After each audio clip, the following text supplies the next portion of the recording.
Magandang umaga po sa inyong lahat.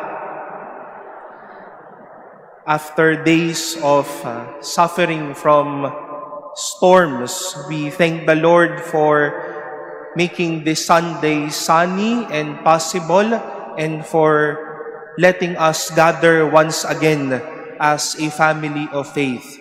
And although we enjoy the heat of the sun, patuloy po tayong nagpapaabot ng tulong natin at ng ating mga panalangin sa mga kapatid nating matindi ang pinagdaanan dahil sa bagyong Christine.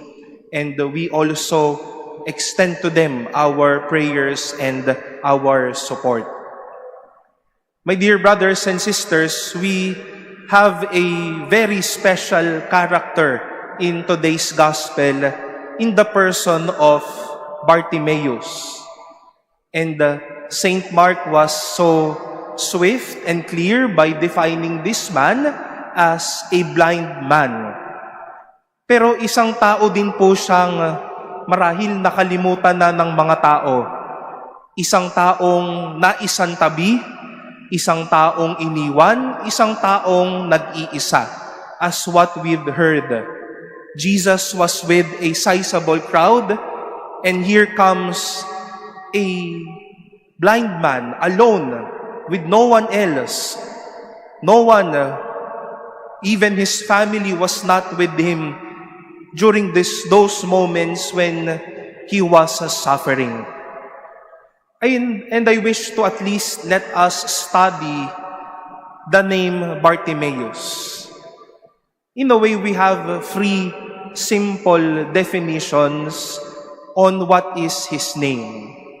First is that Bartimaeus literally is the son of Timaeus, number one. Number two, taking out the name Bartimaeus, we can also define that name as the son of the unclean, anak ng kadumihan, anak ng, sabihin natin, ng sakit. No? The third definition is that Bartimaeus also mean, at least for some degrees, the son of the valuable person, or son of the honorable, the valuable son.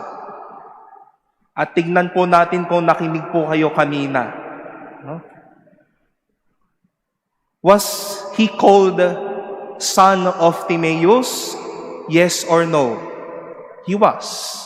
He was defined as son of Timaeus. Was he the son of the unclean? Totoo po ba o hindi? Totoo.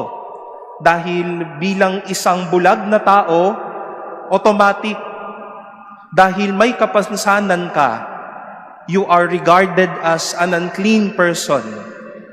PWD ka, so to say. Wala kang papeles sa lipunan na ito. You are out of our community. But then, was he the honorable son or the venerable son from what we've heard? Certainly not. But what happened to him?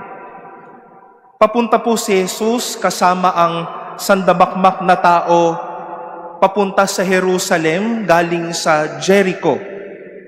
And here comes a certain Bartimaeus, again, who is alone, waiting for Jesus for a long time, and maybe we can say a very sad person. Muli, pinahalagahan ba ang taong ito? Narinig niyang pupunta si Jesus o dadaan si Jesus. At pasigaw siyang nagsabi, Jesus, Son of David, have pity on me. At ano po ang ginawa ng mga tao sa kanya? The people around him rebuked him and told him to be silent. Shall we say that he was a valuable son?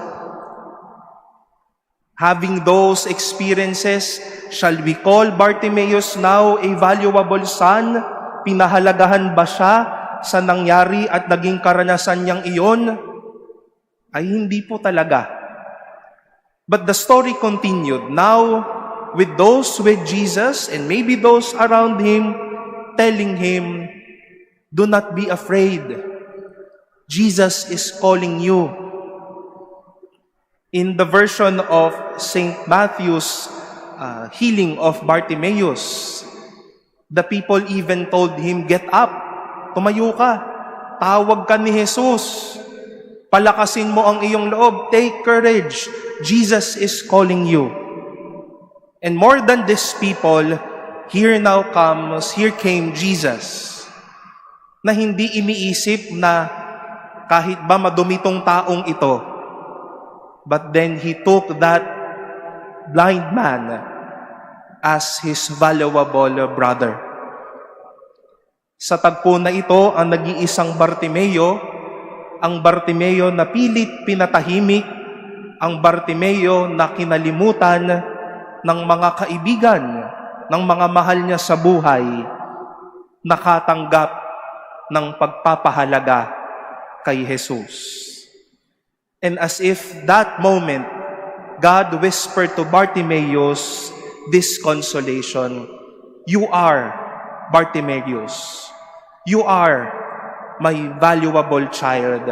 I honor you as my child. Marahil po madaming beses na din tayong natulad kay Bartimeo, tila naging anak na madungis din. We were left to be alone.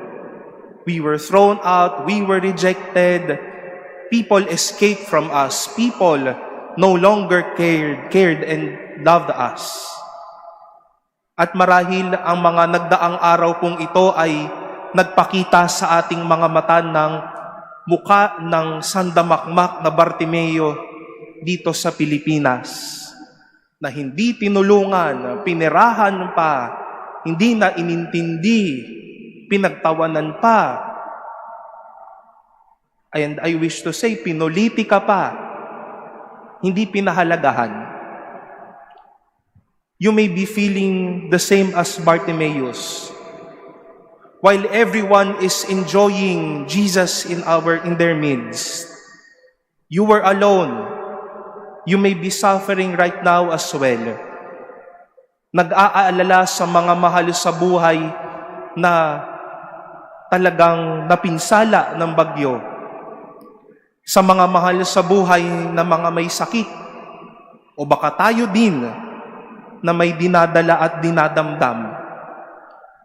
But as to what happened with Bartimaeus, Jesus is on His way to you. Listen to God telling you, you are my valuable child. I honor you as my child. And isn't it that at every Sunday that we go to Mass, whenever we pray, or sa marami po sa inyo, marami sa atin, whenever we are inside this cathedral, we renew our being Bartimaeus. We are blind, we are dirty, we are sinful, we are dreadful, we are sorrowful. But again, listen to God telling you, you are my valuable child. I honor you as my child. Tayo din ba kaya po nating sabihin iyan sa madaming mga Bartimeo sa buhay nating ito? In the many faces of the Bartimeus who may need a helping hand, to many Bartimeus who is alone, to many Bartimeus who are still being silenced because they are valueless, they are little. Kung sa puntong ito na sinasariwa po ng Diyos sa atin bilang mga anak na mahalaga tayo sa Kanya at pinaparangalan natin Siya. Magkaroon nawa tayo ng tapang na sabihin din ito sa madaming tao, sa mga Bartimeyong napatahimik o napahirapan ng buhay. Tulad ko, ikaw din si Bartimeo. Mahalaga kang anak ng Diyos. Mahalaga ka din sa akin. Dinadangal ka ng Diyos. Dinadangal din kita sa buhay ko.